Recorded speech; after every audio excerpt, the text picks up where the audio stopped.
When the fake cops showed up to tow my car, I thought it was a prank, but by the time I realized what they really wanted, it was already too late to pretend this was just about a parking violation. I moved to Brookhaven Ridge because I thought it was quiet, peaceful, the kind of place where people waved when they walked their dogs, and the loudest thing you heard at night was the sprinklers ticking on. After 20 years in federal service, I wanted normal. Normal lasted 3 weeks. It started just before dawn, one of those gray half-light mornings when your body knows something's wrong before your brain catches up. A deep metallic clank, the hiss of hydraulics, and the low rumble of a diesel engine. For a moment, I thought maybe a delivery truck had backed into my driveway by mistake.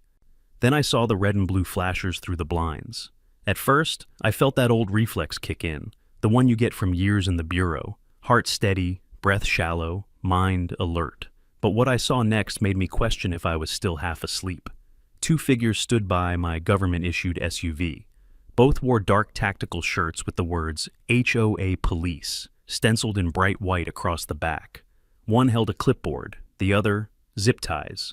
Their badges gleamed under the streetlight, but something about them looked off. Plastic sheen, crooked edges, party store quality. I cracked the front door. "Morning," I said. "Something I can help you with?" The taller one, a man built like a linebacker, snapped his chin up. "Sir, we're here on official business. Your vehicle's in violation of Community Code 14B. It's being impounded." "Impounded?" I echoed.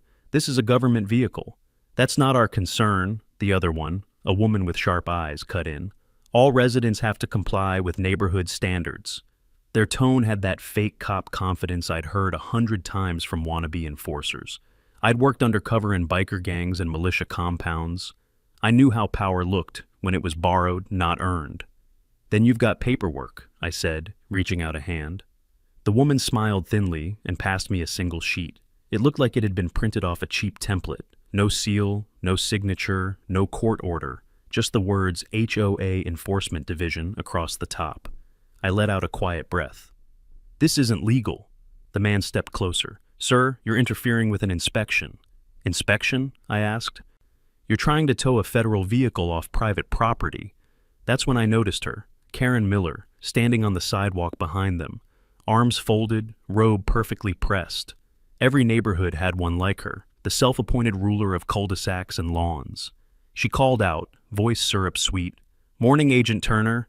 I told our team you might resist. Don't make this harder than it has to be." My pulse slowed, not sped up, slowed. It's what happens when training takes over. I kept my voice calm. "Karen, there is no authorized HOA police. You know that, right?" She tilted her chin. "We restructured. The board voted last month." I almost laughed. "Funny. The state database still lists your HOA as dissolved 2 years ago." Her smile flickered just a bit. The tall man glanced at her for direction. That told me everything. These weren't professionals. They were hired muscle, probably from some fly-by-night security outfit desperate for cash. "Look," I said, "step away from the vehicle before you both get arrested for impersonating law enforcement." The man sneered. "Being FBI doesn't mean you're above the rules." Karen's eyes gleamed. "That's exactly what he thinks," she said to her 2 enforcers. "Go ahead. Document his refusal." They started taking photos of my house, my license plate, my face. That was the first real moment I felt anger. Not because of the threat, but because of the arrogance. The smug certainty that they could invent authority and expect people to obey it. I took 1 step forward. "You've got 5 seconds to leave my property." The man opened his mouth, but before he could speak, the phone in my pocket buzzed. Director Cole. I never got calls from him before 6 a.m. I turned, keeping my tone even. "1 second. Don't walk away from us," the woman barked. But I did. I stepped inside, shut the door, and answered. Cole's voice was sharp. "Turner, get to the office, now." My stomach sank. "Is this about a complaint?" A pause. Then, flatly, "Just get here." When I looked back through the peephole, the 2 officers were still there. Karen was smiling, like a queen who'd just declared war. That's when I realized this wasn't about a car. It was about control. And I'd just become the one man she couldn't control. The next morning, the sun came up looking innocent. I brewed coffee, hoping maybe last night had just been one of those suburban misunderstandings, like neighbors fighting over mailbox height. But the envelope on my doorstep said otherwise. It was thick, official-looking, with my name printed in neat block letters. Notice of violation, Brookhaven Ridge HOA Enforcement Division. Inside was a $5,000 fine and a photograph of my SUV, time-stamped, labeled, unauthorized vehicle on private property. That wasn't a misunderstanding. That was war. Around 9, I walked down to the community office, a beige prefab trailer that looked more like a storage shed than a board headquarters. The door was already open.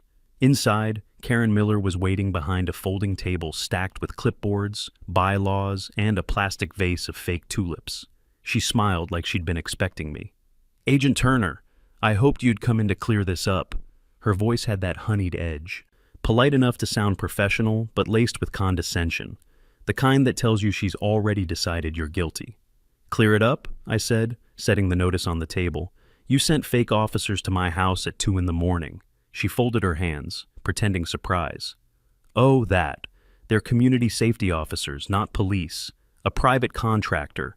Entirely legal." "Really?" I asked. "Because their badges said HOA Police, and one of them threatened to impound federal property." Karen didn't flinch. "You seem tense, Jack. Maybe you're not used to living under neighborhood rules." I felt a slow burn rise behind my ribs. "Neighborhood rules don't override federal law."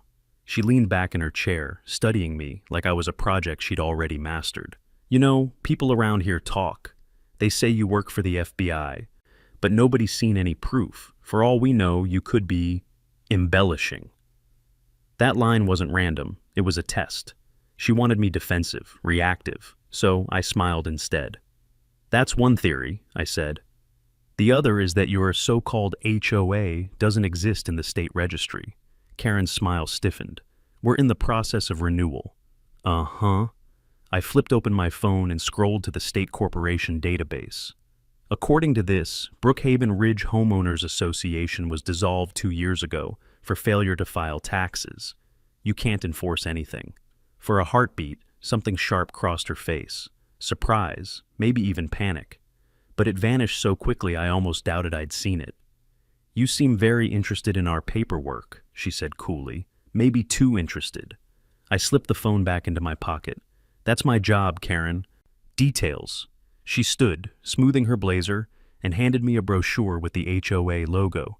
"Then you'll appreciate this. We've launched a new program, Community Compliance Initiative. Ensures everyone follows the same standards. Keeps our property values high." I glanced at the glossy cover. Photos of smiling neighbors, trimmed lawns, and, ironically, a police cruiser that wasn't real. "This program," I said, "does it include stalking residents and inventing fines?" Karen's eyes narrowed. "Careful, Agent Turner. You're new here, and we don't take kindly to accusations." "Neither does the Bureau," I replied. We stood there for a long moment, silence heavy between us. Somewhere outside, a leaf blower hummed, ordinary suburban life, pretending nothing was wrong. Finally, she sighed, tilting her head with mock sympathy. "Look, Jack, I'm trying to make this neighborhood safe. People like order, predictability. If you'd just cooperate, we could avoid all unpleasantness." The way she said unpleasantness made my skin crawl. I picked up the violation notice, folded it neatly, and slid it into my jacket. "You want predictability? You'll get it. Every action you take from now on. Documented, time-stamped, and reported." Her expression faltered, just slightly. Then she laughed. "You think you scare me because you carry a badge?" I met her eyes. "No, I think I scare you because I don't need to." As I walked out, I caught a glimpse of a small security camera above the door, its red light blinking. It wasn't city installed. It wasn't even connected to a licensed system. She was recording everything, watching everyone. I remember thinking, this isn't a neighborhood. It's a test site. And somehow, I was the variable she couldn't control. That was the morning I stopped hoping this would blow over. Because Karen Miller wasn't just enforcing rules, she was building her own little government, and I had just declared independence. The next day, my phone started buzzing before sunrise. Not a call, notifications, dozens of them. Someone had posted a video of me. It showed last night's confrontation in my driveway, me standing under the porch light, facing the so-called HOA officers. but the clip was chopped, rearranged, and stripped of context. The sound was distorted, the lighting exaggerated. They'd slowed it down at key moments to make me look aggressive, voice raised, shoulders tense. The caption read, "FBI agent threatens community police over simple violation." Within hours, it had hundreds of shares in the neighborhood forum, local Facebook groups, even the HOA mailing list. Neighbors I hadn't even met yet were posting comments. "He thinks he's above the law. We just want to feel safe again. Maybe the board should remove him." And there it was, the strategy. Karen didn't need to prove I was dangerous. She just needed everyone else to believe it. I'd seen propaganda before, in war zones, in criminal networks, but never this close to home. Watching your own street turn against you is something different, something personal. I scrolled through the thread until I found Karen's comment, calm and polished. "Our community officers acted with professionalism. We value safety and transparency. We're reviewing the incident." Reviewing, like it was an internal investigation. That word sent a chill through me. Because in the Bureau, review means one thing: your record's under scrutiny. By noon, the video had reached my office email. A short note followed. "Agent Turner, please be advised that this content has raised concerns about public conduct. Report to Internal Affairs, HQ, 9 a.m. tomorrow." No signature, no context, just the cold efficiency of bureaucracy in motion. That afternoon, I took a slow walk through the neighborhood. People avoided eye contact. One woman who'd waved at me the day I moved in now crossed the street when she saw me coming. A couple of kids playing basketball stopped dribbling and stared until I turned the corner. Every camera above every garage seemed to follow me. I could feel it. Those tiny blinking LEDs, watching, recording, feeding some private network I hadn't been invited to. I noticed one mounted high on a lamppost near my house. It wasn't a city model, too new, too sleek. I took a photo and ran it through a facial recognition metadata scan when I got home. The serial number traced back to a vendor in Nevada that specialized in private surveillance systems for gated communities. Only one problem: Brookhaven Ridge wasn't a gated community. I sent the info to Alvarez. Within minutes, he called back. "Those cameras are registered under a shell company, Silver Shield Security," he said. "The same people whose SUV was parked near your driveway." That's when I knew this wasn't about neighborhood watch or property values. It was organized, funded, controlled. Alvarez promised to dig deeper. I trusted him. He was one of the few cops I'd worked with who didn't scare easy. As night fell, I sat on the porch with the lights off, watching. 2 black SUVs drove by, slow and deliberate. The same route, same hour, both nights. When one of them stopped at the intersection, I caught the faint glimmer of a drone light above the trees. Small, silent, steady. I recorded everything: timestamps, license plates, flight paths, habit, survival.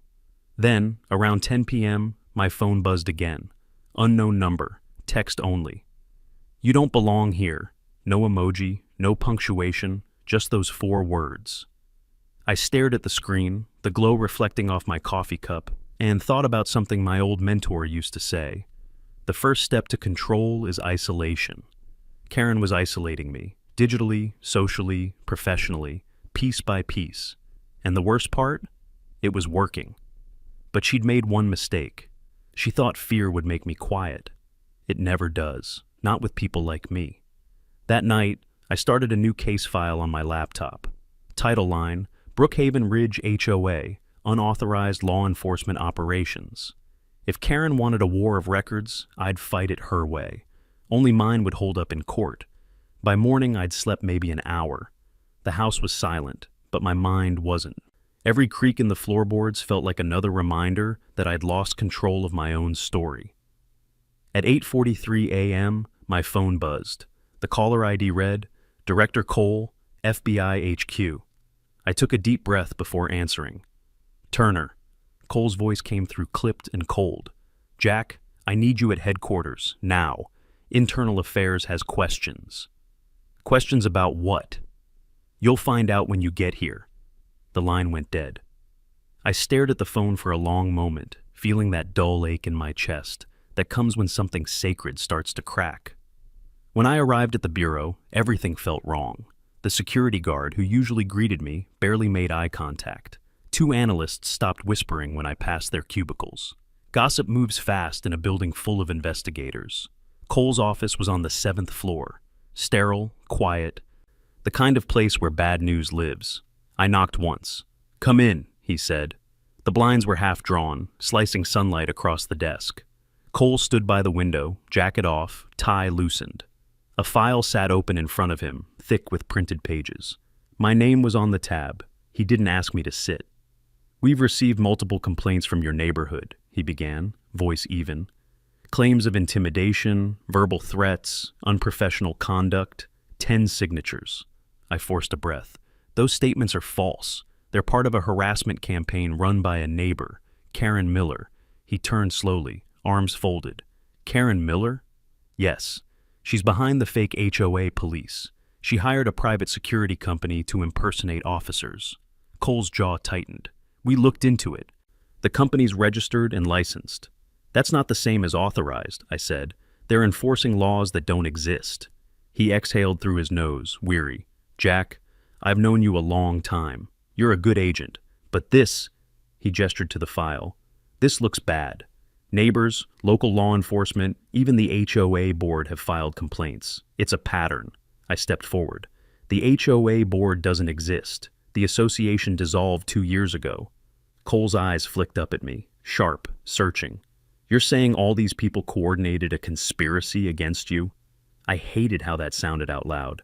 "I'm saying someone's manufacturing it. Someone with influence." He walked back to his desk, lowered his voice.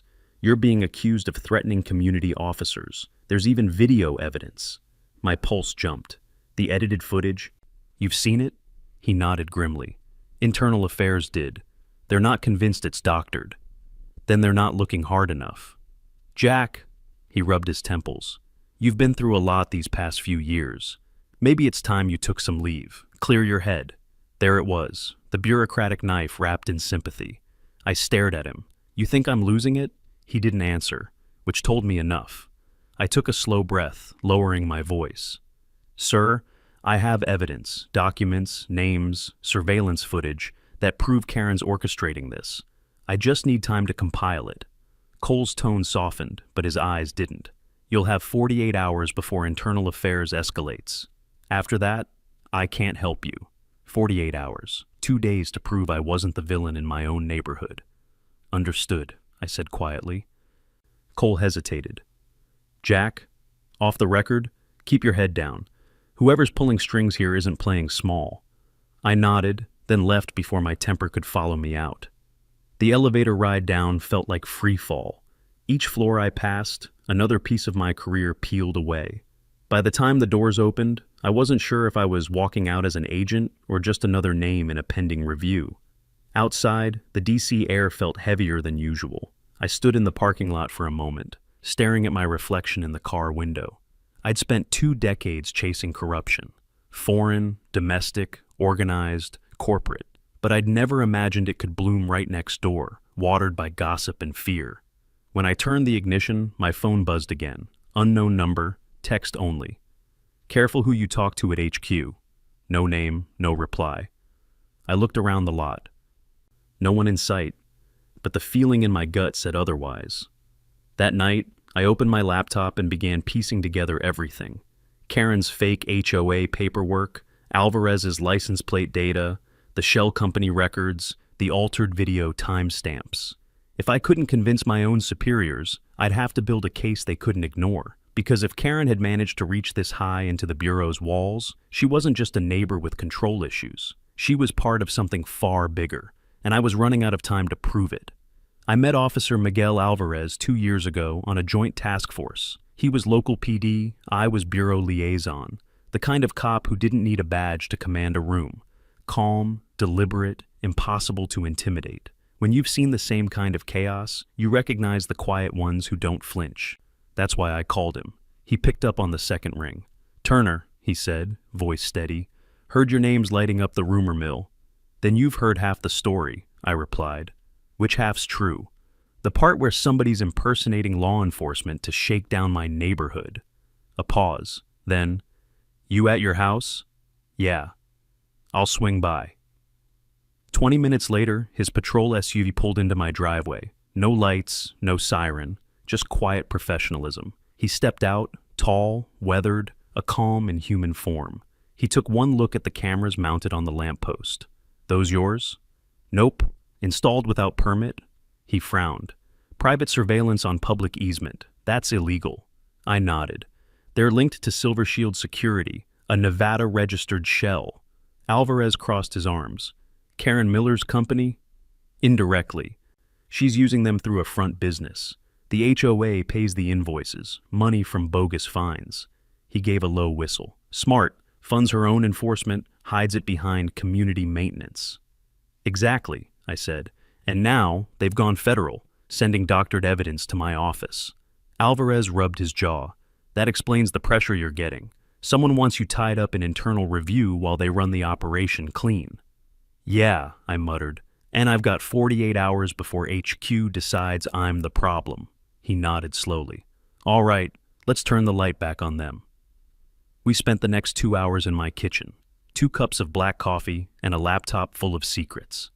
I showed him the files, HOA financial records, timestamps from the surveillance feeds, shell companies routing payments through 3 states. Alvarez scrolled in silence, eyes narrowing.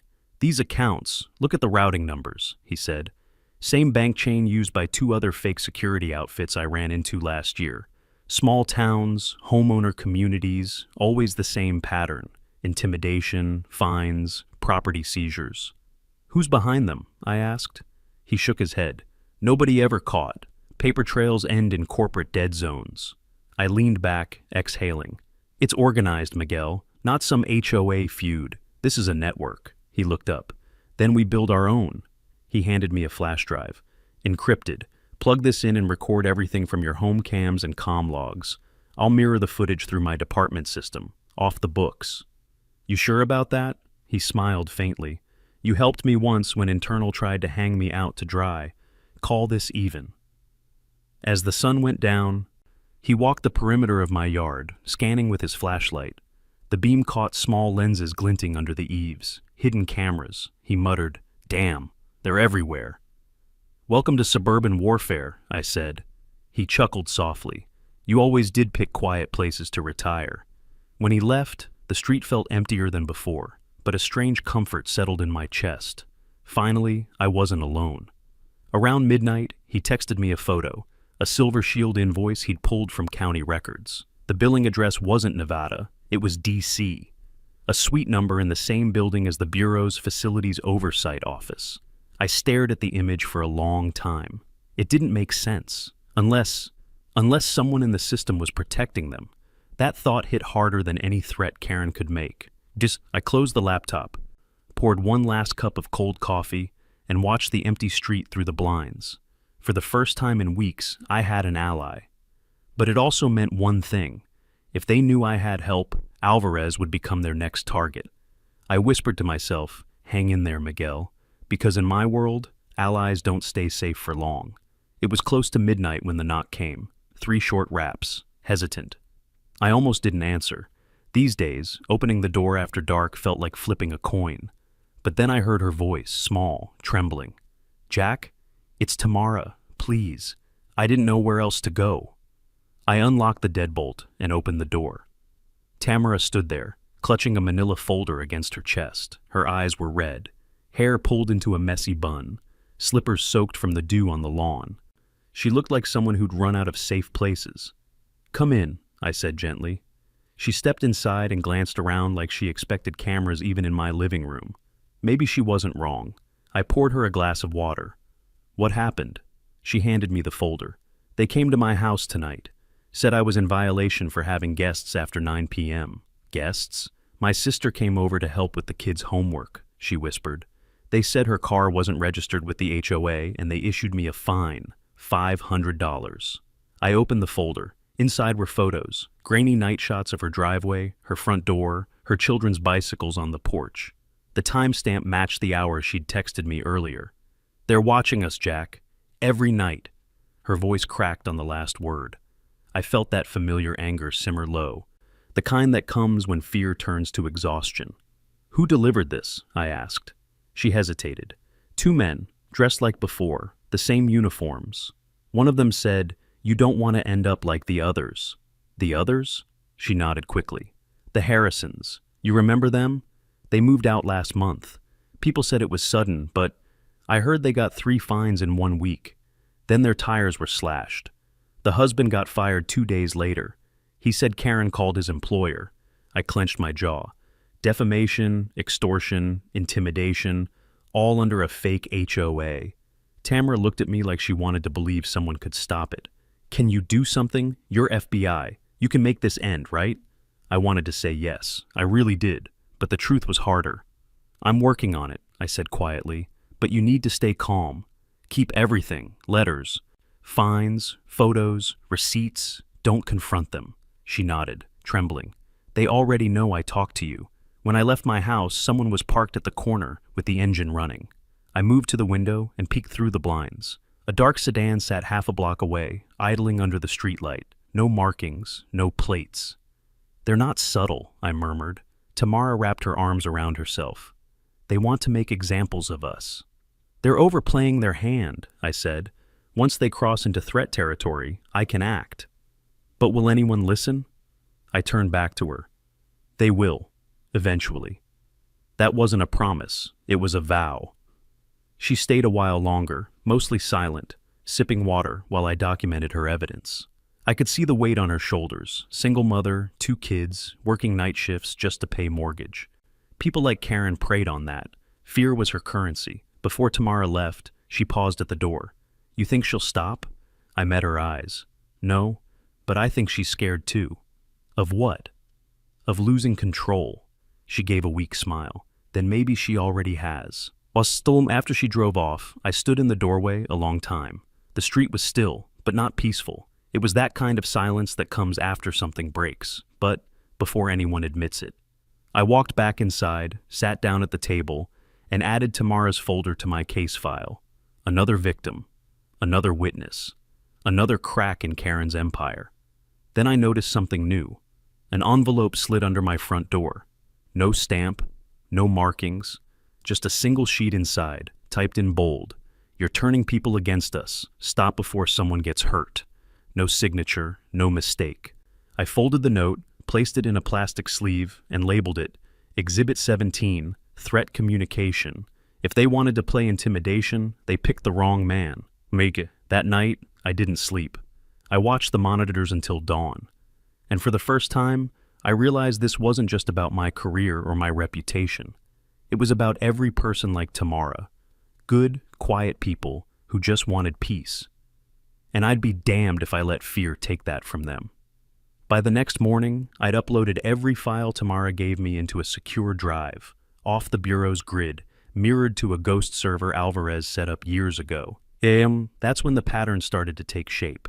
Each violation notice, each fine, each community enforcement record, all of it pointed to the same vendor, Silver Shield Security LLC.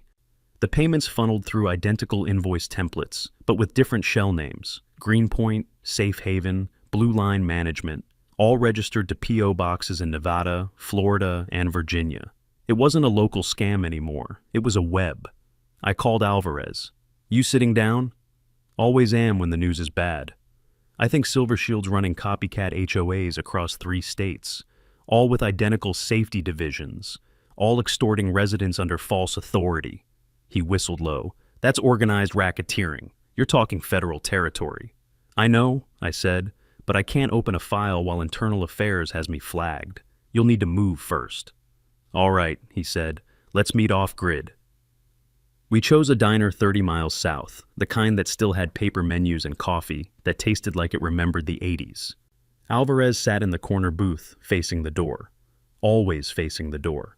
He slid a folder across the table. County records, utility filings, and one interesting lease agreement. I flipped it open. Inside was a photo of an office complex, Suite 4B, Langston Holdings. Langston? I said. I've seen that name before. Same owner behind Silver Shield's Nevada P.O. box. I frowned. And Langston Holdings just leased property from a development trust called, get this, Brookhaven Investments.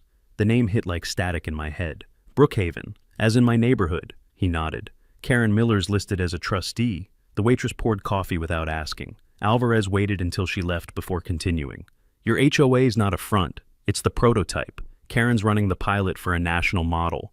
Fake governance, real revenue. I leaned back, exhaling slowly.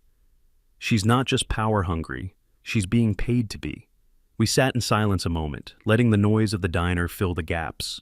Silverware clinking, a kid laughing at the next booth, the hum of a world that had no idea it was being watched. Then Alvarez's expression changed. Heads up, black SUV across the street, same type from your neighborhood. I didn't turn right away, just lifted the coffee cup, using the reflection in the window. 2 men inside, pretending to scroll phones. Too still, too alert. They followed you? He asked.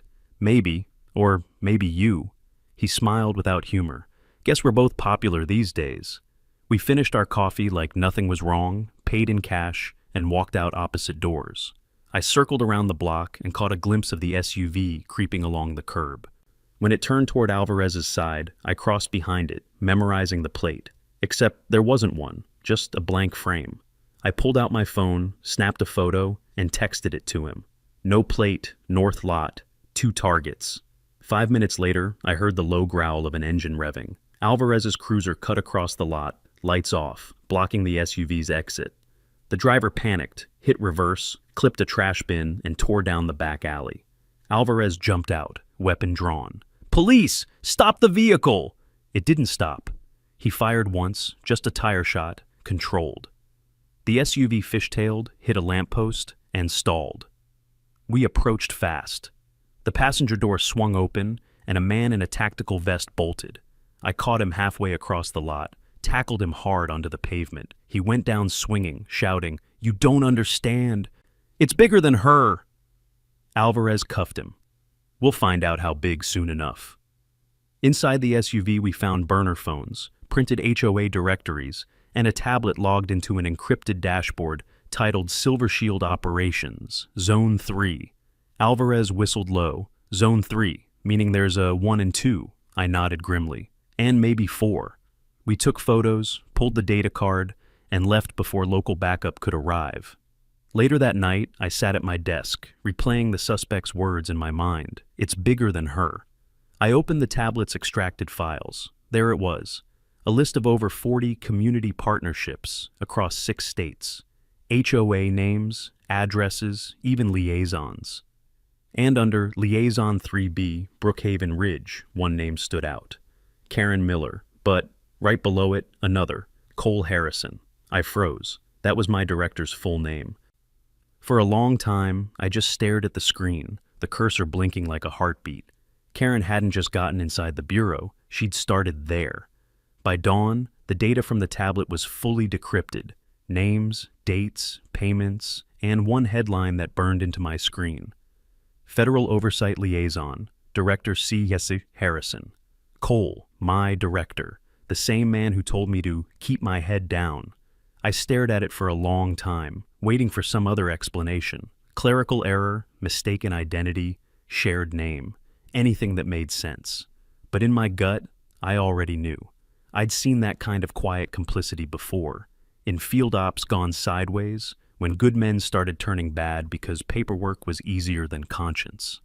By noon, I was standing in front of his office again. Same blinds, same silence. Only this time, I didn't knock. Cole looked up as I stepped in, his expression unreadable. "Jack, you look like hell." "Been busy?" I said. "Mind if we talk?" He closed the file on his desk, too smoothly. "About what?"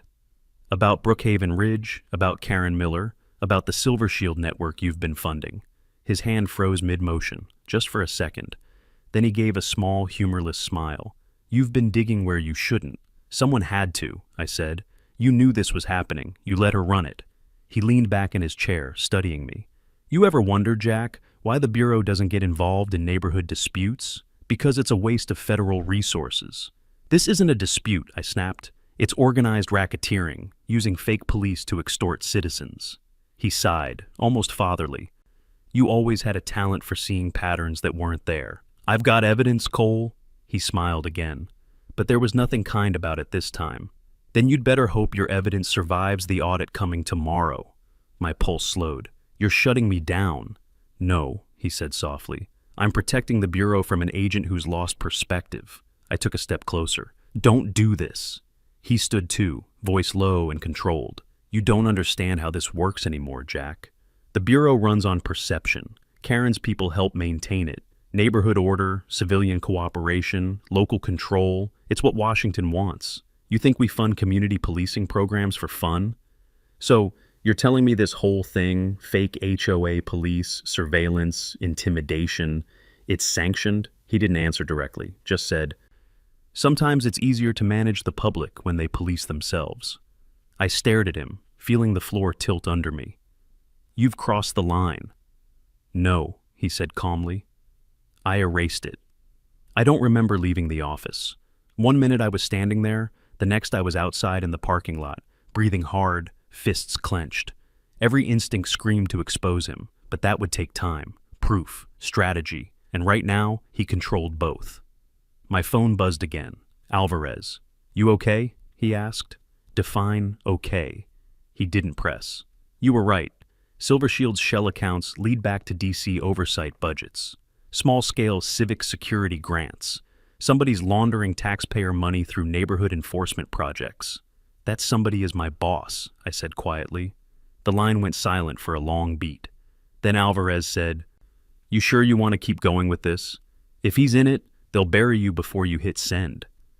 I looked across the lot, watching 2 black sedans glide past HQ's gate. They already started. Then we fight smart, he said. Get me everything you've got. I'll move it through a state contact, outside federal channels. Do it, but keep yourself clean. They'll come for you next. He chuckled dryly. Wouldn't be the first time. That night, I went home to a power outage. The whole street was dark, but only my house had the breakers tripped. Coincidence, maybe. But the air smelled faintly of burnt plastic, like someone had tampered with the junction box. I grabbed a flashlight and stepped outside. The sky was moonless, quiet except for the hum of distant generators. That's when I saw it, on my porch, under the doormat. An envelope. Same as before, no markings. Inside, a single photograph, me and Alvarez at the diner, talking. The camera angle was high, like from a drone. On the back, typed in clean block letters. You're not as invisible as you think. I sat there in the dark, holding the photo, feeling the last illusions of safety drain away. Karen wasn't the threat anymore. She was just a mask. The real danger wore a suit and worked behind tinted glass. And I just accused him to his face. I opened my laptop, powered it through a backup battery, and began encrypting my files to multiple locations. Cloud backups, external drives, a secure courier drop. If I disappeared, the evidence wouldn't. Before shutting down, I recorded a voice memo. If this reaches anyone outside the Bureau, my name is Special Agent Jack Turner. I am investigating the unauthorized use of federal security programs by internal operatives. My director, Cole Harrison, is directly linked to civilian extortion networks. If you're hearing this, it means I didn't make it.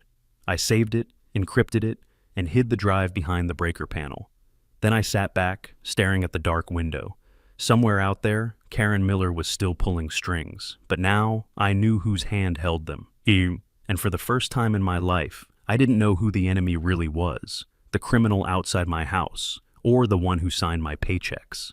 When you've been in the Bureau long enough, you stop believing in coincidences.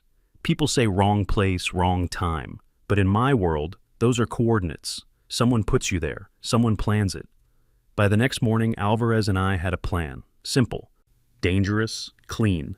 We'd feed them bait, a trail of false intel pointing to a hidden drive in my garage, containing unreleased HOA recordings that tied Karen to her private enforcers. We'd leak the location through a burner email routed to one of Silver Shield's proxy servers. Then we'd wait. If Karen's people came for it, we'd have our proof. If the Bureau came first, we'd know Cole was running interference. Either way, someone would show their hand. That night, we wired my property with motion sensors, hidden body cams, and a backup uplink that streamed directly to Alvarez's off-site recorder. He sat in his cruiser 2 blocks away, windows tinted, laptop glowing faint blue in the dark. I stayed inside, lights off, coffee cold, service pistol holstered on the table. Midnight passed. 1 a.m. 2. Nothing. Just the hum of cicadas and the distant buzz of a generator from the next street over. Then, 3 soft clicks from the side gate. Lockpicks. I went still, breathing through my nose. Through the monitor feed I saw them. 2 figures in dark tactical gear, faces covered, flashlights red-filtered. They moved with trained precision, not the sloppy bravado of HOA bullies. These were professionals. One whispered into a mic, "Target location confirmed, moving to retrieve." I texted Alvarez a single word, "Contact." He replied instantly, "Hold position." The first man cut power to the security lights. The second pried open the side door with a crowbar wrapped in cloth to muffle the sound. They stepped inside. I let them move through the hallway, slow, deliberate, searching. One whispered, "Garage is this way." That was their mistake. The moment they crossed the threshold, the floor sensor tripped. A flashbang detonated, a controlled one, non-lethal, just enough to disorient. I stepped out from behind the kitchen island, weapon raised. "Federal agent, drop it." One turned, blinded, stumbled backward, hitting the shelf. The other lunged for his sidearm. Before he could draw, Alvarez burst through the back door. Gun leveled. "Hands up! Now!" They froze. The taller one cursed under his breath. "You don't know who you're messing with." "Then enlighten me," I said. He hesitated, then muttered, "We're under contract. Direct authorization." "From who?" Alvarez barked. He didn't answer. So I ripped the comm mic from his collar. It was still transmitting. I raised it to my mouth. "This is Special Agent Jack Turner. Whoever's listening, you're in violation of federal law. Identify yourself." Static. Then a voice I knew too well. "Stand down, Agent Turner. That's an order." "Cole." The room went silent except for the hum of the open line. Alvarez's eyes widened. "That's your director?" I didn't lower my weapon. "You sent them, Cole?" His voice was calm, like he was reading from a script. "You're interfering with an internal investigation. Surrender your weapon and all data immediately."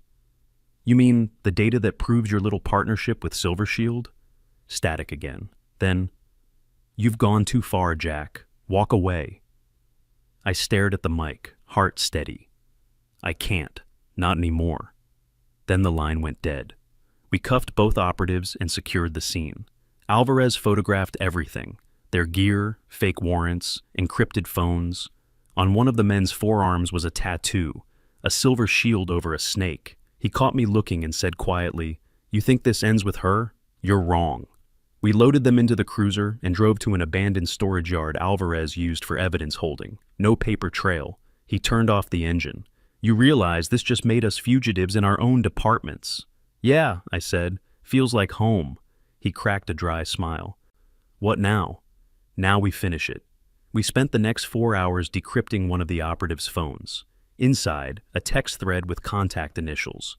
KM and CH, Karen Miller, Cole Harrison. The messages were time-stamped just before the break-in. CH, proceed with extraction, secure the drive, neutralize resistance if needed. KM, consider it done. He won't have the nerve to fight back. Alvarez leaned back, whistling low. Well, she was wrong about that. I exhaled slowly, the adrenaline finally catching up. We've got them. He nodded. Yeah, but they've got reach. By morning, every system you touch will light up like a warning beacon. I know, I said. That's why we don't go online. Then how do we expose them? I looked at him, the answer already forming in my head. Public. They built their power in the dark. So we drag it into daylight. He grinned faintly. Press? Better, I said. The people they've been preying on. I stood outside as dawn broke, the air cool, the first rays of sun cutting across the street like searchlights. Karen thought she could bury truth under fear. Cole thought he could wrap corruption in protocol, but they both forgot one thing. The moment you try to control people with lies, sooner or later, somebody fights back with truth. And I was about to hand them a spotlight they couldn't escape. The meeting was set for Saturday evening at the community center, the same place where Karen had held her HOA orientation nights. Only this time, the tables were turned. Alvarez arranged for 2 uniformed deputies, real ones, to stand by the exit. I'd contacted a few trusted residents, Tamara among them, and told them to spread the word. Mandatory HOA assembly, open to all homeowners. Karen loved an audience. I was about to give her one. By 6 p.m., the room was packed. Rows of folding chairs, murmurs of curiosity, and that faint smell of burnt coffee and paper flyers. Karen stood at the front, her trademark smile in place, wearing a cream blazer and that same overconfidence that had kept everyone in check for months. "Good evening, neighbors," she began brightly. "Before we get started, I just want to remind everyone, order and respect are what make our community strong." She didn't notice me at first. I stayed near the back, arms crossed, watching. When she finally saw me, her voice faltered just slightly. "Oh, Agent Turner, glad you could join us." "Wouldn't miss it," I said. I stepped forward, holding a folder thick with documents. Alvarez followed, silent but steady. Karen's eyes flicked toward him, then back to me. "If you're here about that misunderstanding last week—" "Not a misunderstanding," I cut in, "an investigation." The room went still. She laughed, that brittle, rehearsed laugh of hers. "Oh, come now. You're not here in an official capacity." "Actually," I said, "I'm here as a resident. And as someone who's tired of being lied to." I placed the folder on the podium, flipped it open, and began laying out the evidence. Fake citations, altered footage, bank transfers from Silver Shield Security to Karen's personal accounts. And finally, the signed directives between her and Director Cole Harrison. Each page landed with a sound that echoed across the room like a gavel strike. "This," I said, "is the real HOA, a money funnel, a control mechanism, a surveillance system you never agreed to join." Murmurs filled the hall. Confusion, shock, anger. Karen's mask cracked. "You're bluffing. None of that's admissible. It's stolen data." Alvarez stepped forward, badge glinting under the fluorescent lights. "Actually, ma'am, it's under active investigation by state authorities. You might want to watch your next words." Her gaze darted around, searching for allies. But the crowd that once followed her now pulled back. Even her closest supporters looked down at the floor. I continued. "You told everyone these community officers were protecting them, but they weren't law enforcement. They were paid enforcers, operating under false authority." A voice from the crowd, an older man, spoke up. "She fined me $3,000 for repainting my fence." Another woman. "She threatened to foreclose my house." The room was unraveling. Karen raised her hands. "Listen to me. This is all part of a smear campaign. He's trying to distract you from his own misconduct." "Then explain this," I said, and held up the photo. The drone shot of me and Alvarez at the diner. "You had your people spying on federal agents. Under whose authorization?" Her lips parted, but no sound came out. "You wanted power," I said softly. "You got it, and now you get the consequences." Alvarez signaled to the deputies.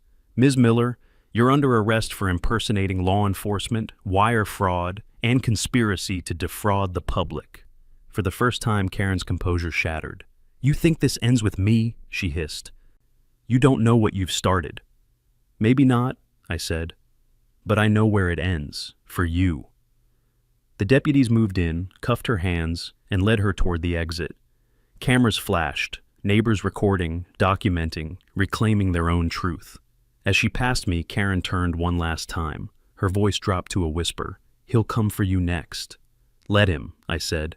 "At least now the world's watching." When the doors closed behind her, the room erupted, not in applause, but in relief. People hugged, cried, asked questions. Tamara approached me, tears in her eyes. "Is it over?" I looked at her, then at Alvarez.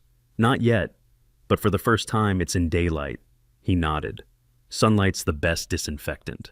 Outside, the evening air felt cleaner, sharper, the kind of air that comes after a storm finally breaks. But as I walked to my car, I couldn't shake the echo of her last words. "He'll come for you next." And somehow, deep down, I knew she wasn't wrong. It took less than a month for the neighborhood to change. The fake patrols vanished overnight. The phony citations stopped. People walked their dogs again, waved at each other again. Kids played basketball in driveways that had once been under review. For the first time in months, Brookhaven Ridge felt alive. But order, real order, never comes cheap. Karen Miller's arrest hit the local news first, then state, then national.